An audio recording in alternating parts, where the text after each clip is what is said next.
Hi everyone, welcome back to Simple Things. Today we'll be looking at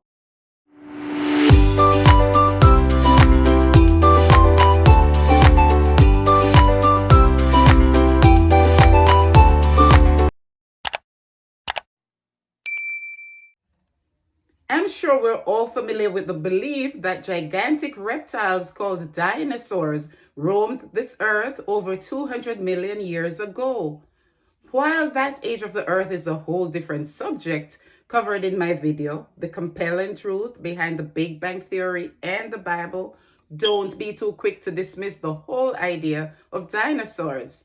And you can check the description box below for the links to that video. The Bible mentions over 100 different species of animals. Some of them, based on their descriptions, were no doubt gigantic creatures indeed, even reptiles. Let's be real here. When Moses sent men to spy out the land of Canaan, they returned with evidence of its prosperity, including a bunch of grapes cut from the brook of Eshcol, so huge that it had to be borne on the shoulders of 2 men.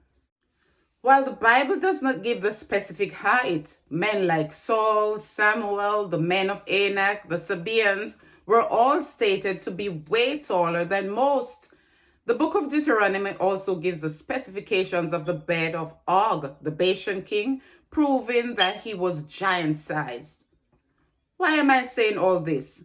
Obviously, if there were men so tall and fruits so huge in Bible days, the typical animal of the day had to be far greater in size than those in the African safari or your neighborhood zoo.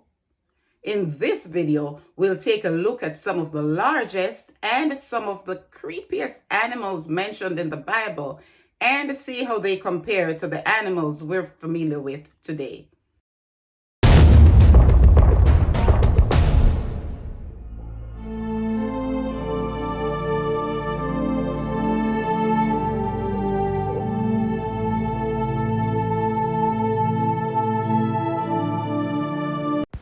The Bible uses both asp and adder interchangeably with the words serpent and viper.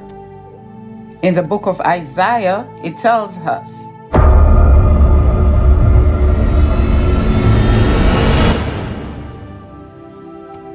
"And the sucking child shall play on the hole of the asp, and the weaned child shall put his hand on the cockatrice's den." Job tells us, "He shall suck the poison of asp, the viper's tongue shall slay him." And in the book of Psalm, their poison is like the poison of a serpent. They are like the deaf adder that stoppeth her ear. Further on, they have sharpened their tongues like a serpent. Adder's poison is under their lips. And Proverbs tells us, "At the last it biteth like a serpent, and stingeth like an adder." So let's examine all this. The word cockatrice is mentioned 4 times in the Bible. One example has already been given, and I look at the second example from Isaiah 59. "They hatch cockatrices' eggs, and weave the spider's web. He that eateth of their eggs dieth, and that which is crushed breaketh out into a viper." The Strong Concordance tells us that the cockatrice is a venomous or a poisonous snake. So let's examine all this.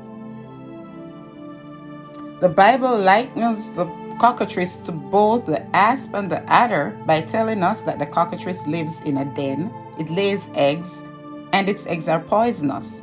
So this proves that, as the Strong Concordance said, the cockatrice is also a venomous snake like the asp or the adder. The Bible also mentions a large sea serpent known as Leviathan, and what we can conclude is an amphibian known as Behemoth. But I'll let the Bible describe them for itself. In Isaiah, we are told, "In that day the Lord with his sore and great and strong sword shall punish Leviathan, the piercing serpent, even Leviathan, the crooked serpent, and he shall slay the dragon that is in the sea." The book of Job reads, "Behold now Behemoth, which I made with thee, he eateth grass as an ox. Lo now, his strength is in his loins, and his force is in the navel of his belly. He moveth his tail like a cedar. The sinews of his stones are wrapped together. His bones are as strong pieces of brass. His bones are like bars of iron. He is the chief of the ways of God. He that made him can make his sword to approach unto him. Surely the mountains bring him forth food, where all the beasts of the field lay. He lieth under the shady trees, in the covert of the reed and fens. The shady trees cover him with their shadow. The willows of the brook compass him about. Behold, he drinketh up a river, and hasteth not. He trusteth that he can draw up Jordan into his mouth. He taketh it with his eyes. His nose pierceth through snares. The Bible also speaks about a unicorn, which is nothing like the one-horned horse you see in movies or fairy tale books today. In the book of Numbers we read, God brought them out of Egypt. He hath, as it were, the strength of a unicorn. And Psalm 92 tells us, but my horn shalt thou exalt like the horn of a unicorn. I shall be anointed with fresh oil. Many believe that the unicorn is more like a wild bull, which is now extinct, or something like a hippopotamus. So, after watching this video, what are your own findings? What are your conclusions? Please leave a comment in the comment section below. And if you have not yet subscribed, subscribe to my channel so you can keep up with my interesting and informative videos. But first, please click the notification bell so you can get notified each time I have a new upload. Thank you so much.